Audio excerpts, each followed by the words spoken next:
लीलावती देवी महिला महाविद्यालय के ऑनलाइन एजुकेशन में आपका स्वागत है। हम लोग पढ़ रहे हैं डीएलएड द्वितीय सेमेस्टर प्रथम प्रश्न पर वर्तमान भारतीय समाज एवं प्रारंभिक शिक्षा, जिसमें आज हमारा टॉपिक है उभरते समाज के प्रमुख मुद्दे। उभरते समाज के प्रमुख मुद्दों के अंतर्गत हमें पढ़ना है शिक्षा का सार्वभौमिकरण।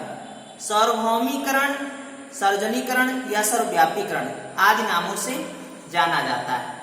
सार्वभौमिकरण के अर्थ को यदि हम समझें कि शिक्षा का सार्वभौमिकरण का अर्थ क्या है, तो किसी भी समाज के एक निश्चित स्तर के लोगों को निःशुल्क एवं अनिवार्य शिक्षा उपलब्ध कराना शिक्षा का सार्वभौमिकरण कहलाता है। भारत के संविधान में यह उल्लेख किया गया है कि भारत संविधान लागू होने के 10 वर्ष के अंतर्गत ही भारत देश के 14 वर्ष तक के बालकों को निःशुल्क एवं अनिवार्य शिक्षा उपलब्ध कराई जाएगी। इससे अब आशय यहाँ पर है कि भारत देश के 14 वर्ष तक के बालकों को शिक्षा के अंतर्गत लाना शिक्षा का सार्वभौमिकरण है। यदि हम इस परिभाषा के अंतर्गत समझें एस चक्रवर्ती के शब्दों में, तो सामाजिक पुनर्निर्माण करने की दृष्टि से जिसके लिए देश की प्रतिबद्धता है, प्राथमिक शिक्षा के सार्वजनिकरण की समस्या का निसंदेह निर्णयात्मक महत्व है कि किसी भी देश की जो भी समस्याएं हैं उनको उन समस्याओं का समाधान करने के लिए शिक्षा का सार्वजनिकरण करना अनिवार्य है।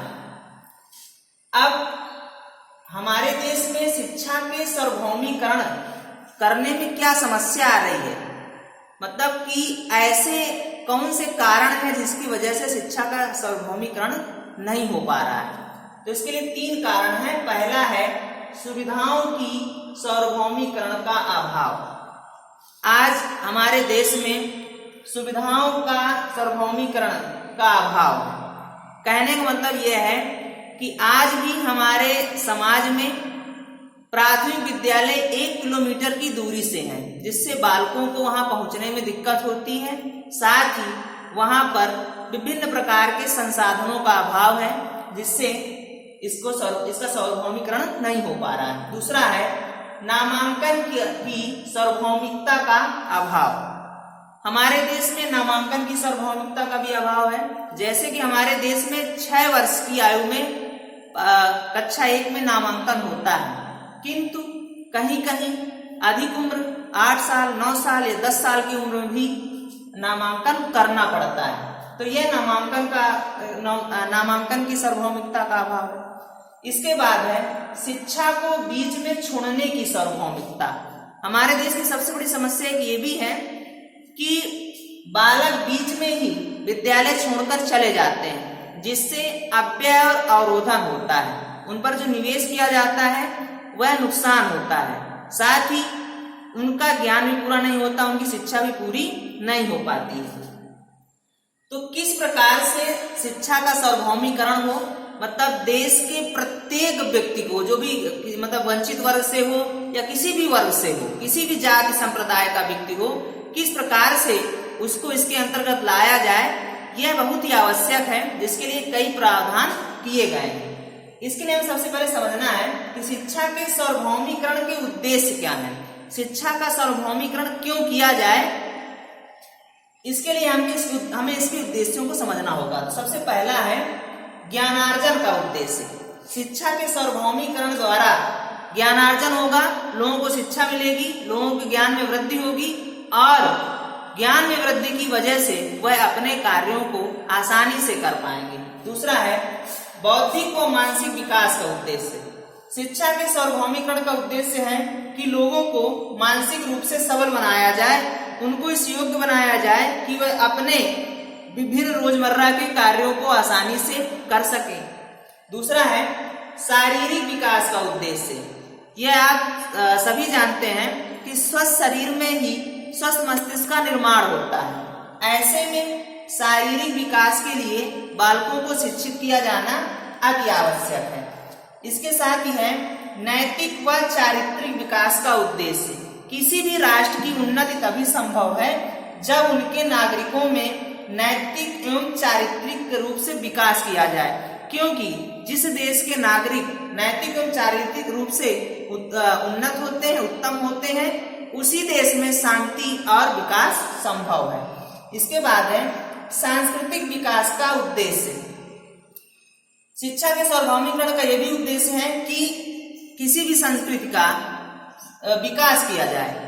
शिक्षा के माध्यम से ही संस्कृति का हस्तांतरण होता है और संरक्षण होता है। बिना शिक्षा के इसको हस्तांतरित किया जाना या संरक्षित किया जाना संभव नहीं है। इसके बाद है सामाजिक कुशलता के विकास का उद्देश्य। शिक्षा के सार्वभौमिकरण में सामाजिक कुशलता के विकास को भी शामिल किया गया है।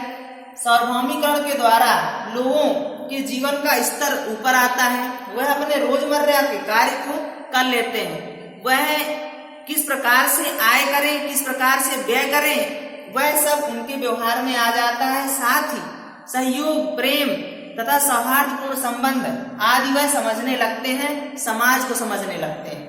इसलिए शिक्षा का सार्वभौमिकरण आवश्यक है। इसके साथ ही व्यक्तित्व के सर्वांगीण विकास का उद्देश्य।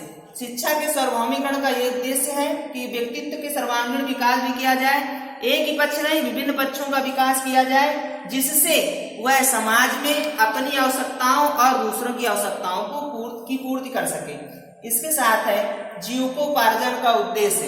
शिक्षा के सार्वभौमिकरण में जीविकोपार्जन का भी उद्देश्य काफी अहम है, क्योंकि व्यक्ति जब शिक्षित हो जाता है तो शिक्षित व्यक्ति को अच्छा वेतनमान मिलता है और उसके जीवन स्तर में वृद्धि होती है।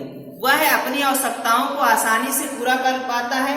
साथ ही विभिन्न प्रकार की जो समस्याएं होती हैं, सामाजिक कुरीतियां, रूढ़ियां होती हैं, वह उनको तोड़ने में सफल होता है। शिक्षा के द्वारा वह रोजगार प्राप्त कर लेता है। अब हमें देखना है कि शिक्षा के सार्वभौमिकरण की आवश्यकता क्या है। तो सबसे पहला है नंबर 1, साक्षरता प्रसार के लिए आवश्यक है। शिक्षा का सार्वभौमिकरण साक्षरता के प्रसार के लिए आवश्यक है, क्योंकि जब शिक्षा का सार्वभौमिकरण होगा तभी लोग साक्षर होंगे, और जब वह साक्षर होंगे तभी वह साक्षर व्यक्ति ही अपने बालकों को पढ़ाने के लिए प्रेरित होता है, क्योंकि वह शिक्षा के महत्व को समझता है। इसके बाद है आवश्यकताओं की पूर्ति के लिए आवश्यक।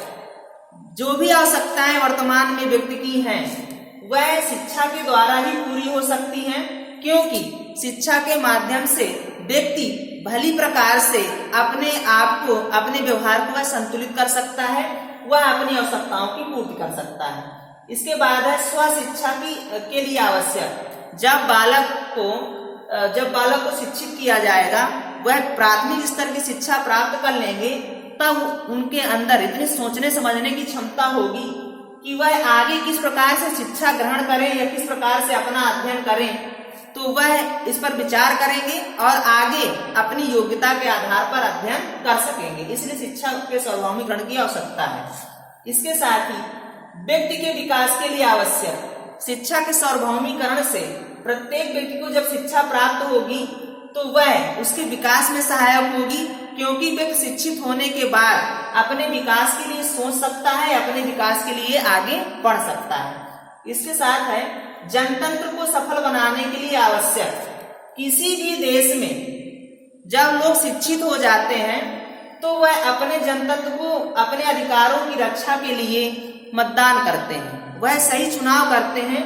साथ ही उस प्रणाली को लागू किए रहने के लिए या सफल बनाने के लिए वो बढ़ चढ़कर हिस्सा लेते हैं। तो इसलिए शिक्षा के सार्वभौमिकरण की आवश्यकता है। इसके साथ है राजनैतिक जागरूकता के लिए आवश्यक। शिक्षित व्यक्ति कभी अपनी वोट को बेचता नहीं है। अज्ञान और अशिक्षा के कारण लोग थोड़े से लालच में आकर अपने वोटों का गलत प्रयोग करते हैं या उनका उचित प्रयोग नहीं करते हैं, जिससे सत्ता में गलत मानसिकता के लोग भी काबिज हो जाते हैं और उससे राष्ट्र का विकास संभव नहीं होता है। इसलिए राजनैतिक जागरूकता के लिए, सही राष्ट्र निर्माण के लिए शिक्षा के सार्वभौमिकरण की आवश्यकता है। इसके साथ है सामाजिक समानता व न्याय के लिए आवश्यक।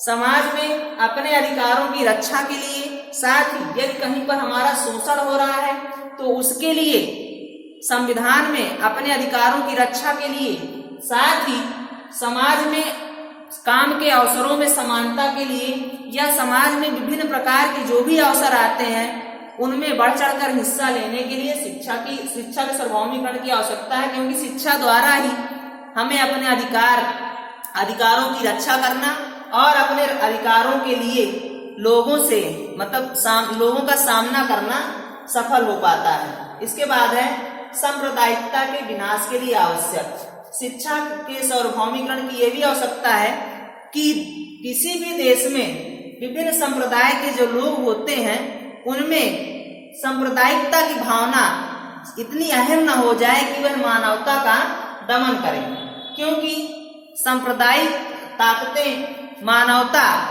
को नुकसान पहुंचाती है या अपने धर्म को बढ़ावा देने के लिए वह दूसरे धर्म के लोगों का विनाश करती है।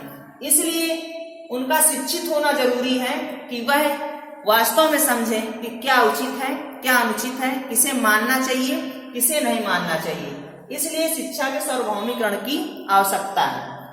इसके बाद हमें देखना है शिक्षा के सार्वभौमिकरण के लिए क्या संवैधानिक प्रावधान किए गए हैं। हमारे संविधान में क्या क्या प्रावधान किए गए हैं। तो सबसे पहला तो है कि संविधान की धारा 45 में निःशुल्क एवं अनिवार्य शिक्षा का प्रावधान है, जिसमें उल्लेख किया गया था कि संविधान के लागू होने के 10 वर्ष के अंतर ही हमें 14 वर्ष तक के बालकों को निःशुल्क एवं अनिवार्य शिक्षा प्रदान करनी है, किंतु ऐसा हो नहीं पाया।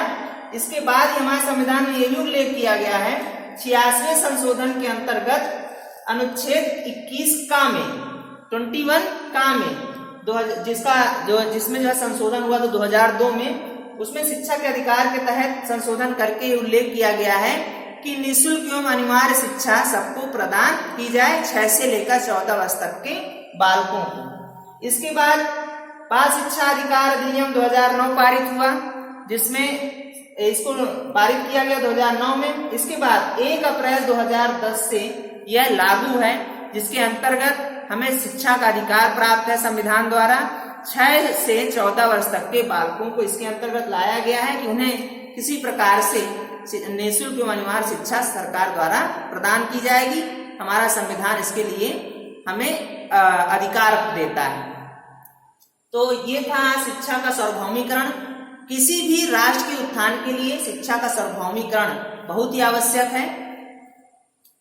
तो आज के लिए इतना ही। अगली क्लास में हम लोग पढ़ेंगे नेक्स्ट टॉपिक। धन्यवाद।